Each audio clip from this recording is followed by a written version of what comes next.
नमस्कार, स्वागत है आपका न्यूज 18 पंजाब हरियाणा हिमाचल में और मैं हूं आपके साथ कुसुम रावत। बुलेटिन की शुरुआत हिमाचल में हो रहे उपचुनावों को लेकर करेंगे। हिमाचल में उपचुनाव के बीच जिस तरीके से सियासी बयानबाजी हो रही है उनको लेकर करेंगे।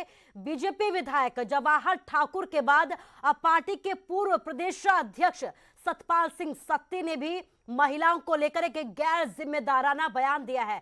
फतेहपुर में चुनावी रैली को संबोधित करते हुए सत्ती ने यह कहा कि अभी वीरभद्र सिंह को स्वर्ग सिधारे 2-2.5 महीने ही हुए हैं और हमारे परिवारों में जब किसी के पति की मौत हो जाती है महिलाएं घर से बाहर नहीं निकलती, लेकिन कांग्रेस ने प्रतिभा सिंह को इतना मजबूर कर दिया कि उन्हें मंडी में चुनाव लड़ने के लिए उतरना पड़ा और जब वो फील्ड में उतर गई तो उनके ध्यान में ये आया कि मंडी संसदीय क्षेत्र में तो जयराम ठाकुर का डंका बज रहा है, इसलिए प्रतिभा सिंह को बयान देना पड़ा कि वो चुनाव लड़ना ही नहीं चाहती, उन्हें पार्टी में जबरदस्ती चुनाव लड़वाया गया है।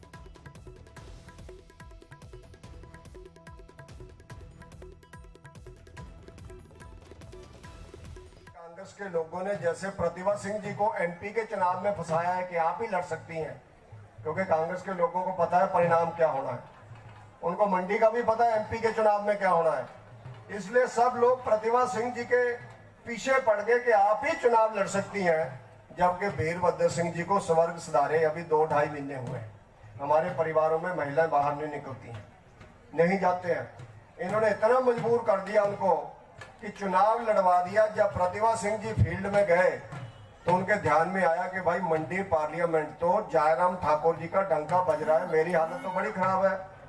तो उनको बयान देना पड़ा कि मैं तो चुनाव लड़ना ही नहीं चाहती थी, मुझे पार्टी ने लड़ा दी।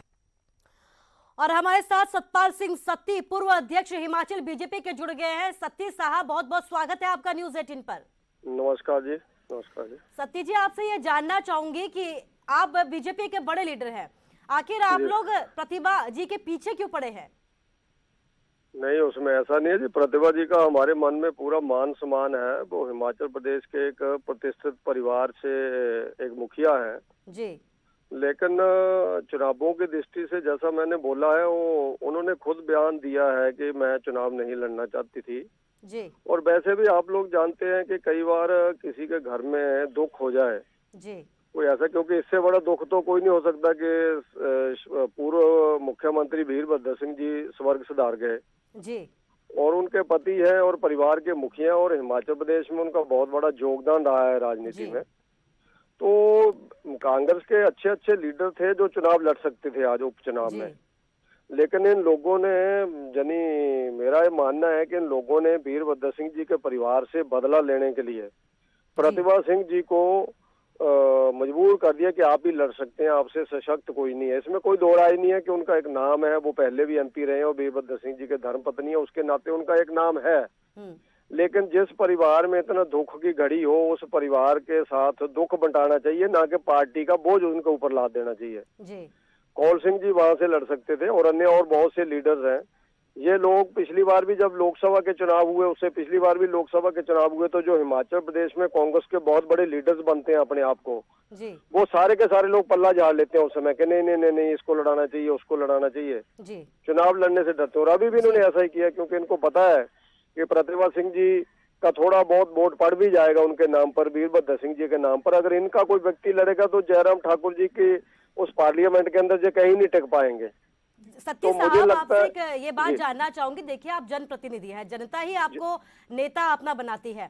क्या आपको नहीं लगता कि दुख की इतनी बड़ी घड़ी में एक महिला जब घर से बाहर निकलती है, लड़ती है, चुनावी मैदान में अगर आई है, तो आपको उनका हौसला अफजाई करनी चाहिए, बजाय इसके कि आप ये कह रहे हैं कि घर में बैठ जाना चाहिए शोक की इस घड़ी में? नहीं नहीं, मैं घर बैठ जाना चाहिए नहीं मैं बोल रहा हूँ। हमारा आप सब लोग भी जानते हैं, आप भी इसी समाज के नागरिक हैं, हम भी इसी समाज के नागरिक हैं। मेरा ये कहना नहीं है कि आदमी को घर ही बैठ जाना चाहिए। आदमी को जीवन में जब कोई विपत्ति आए तो उसका पार्टी को, जब परिवार को, किसी को भी उस व्यक्ति का सहयोग करना चाहिए, क्योंकि चुनाव एक बहुत बड़ा चुनाव है, लोकसभा का चुनाव है, इसमें आदमी को भागदौड़ करनी पड़ती है और आदमी के ऊपर दुखों का पहाड़ पहले पड़ा हुआ है। उस परिवार के ऊपर बड़ी दिक्कत आई है, ठीक है, उसमें कोई दो राय नहीं है कि प्रतिभा जी एक लीडर है, वो चुनाव लड़ रही हैं, लेकिन मेरा ये कहना नहीं है कि वो घर में बैठ जाएं। मेरा ये कहना है कि उन लोगों को बाद में भी ये चुनाव लड़ा सकते थे। अभी ये उपचुनाव है, लेकिन उपचुनाव। बिल्कुल सतीश साहब, मैं आपसे ये भी जानना चाहूंगी कि प्रतिभा सिंह इस चुनाव में मुद्दा क्यों है? मुद्दे कई हो सकते हैं, रोजगार मुद्दा हो सकता है, मंडी की जो समस्याएं हैं वो मुद्दे हो सकते हैं, सड़क मुद्दा हो सकती है, पानी मुद्दा हो सकता है। प्रतिभा सिंह को आखिर बीजेपी के नेताओं ने मुद्दा क्यों बनाया हुआ है? नहीं, जो मुद्दे सारे चले हुए हैं, मुद्दे तो सारी चीजें चली हुई हैं, पानी भी है, बेरोजगारी भी है, बाकी चीजें भी है, लेकिन कैंडिडेट भी अपने आप में एक मुद्दा होता है। जैसे कांग्रेस ने वहां पर ब्रिगेडियर खुशहाल सिंह जी को मुद्दा बना दिया कि जे फौजी हैं तो फौजी को कारगिल युद्ध इसने अकेले नहीं लड़ा, ऐसा कांग्रेस के लोग बोल रहे हैं।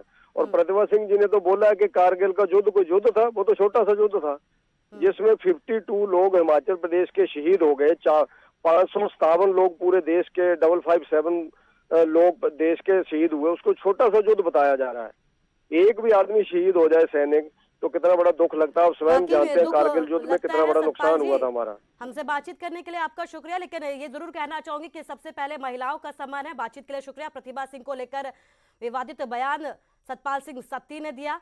बीजेपी नेताओं के लगातार बोल यहाँ पर सामने आए। इस बीच सतपाल सिंह सत्ती का बयान भी सामने आया जिसमें उन्होंने ये कहा है कि प्रतिभा सिंह को घर बैठ जाना चाहिए, शो की इस घड़ी में चुनावी मैदान में नहीं उतरना चाहिए।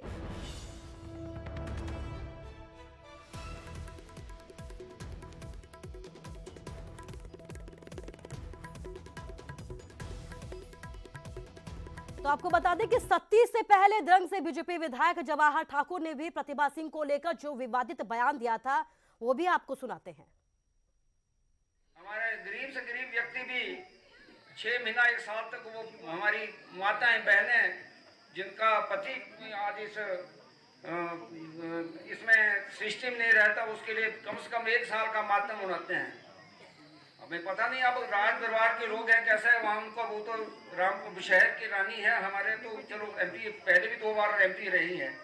ऐसी क्या आफत आ गई उनको कि वो सारी चीज़ों को, सारा अपने नियम को छोड़कर आज इस लोकसभा में आज जो चुनाव लड़ने के लिए तैयार हुए हैं। हमारे गरीब से गरीब व्यक्ति भी 6 महीना 1 साल तक वो हमारी माताएं बहनें जिनका पति आज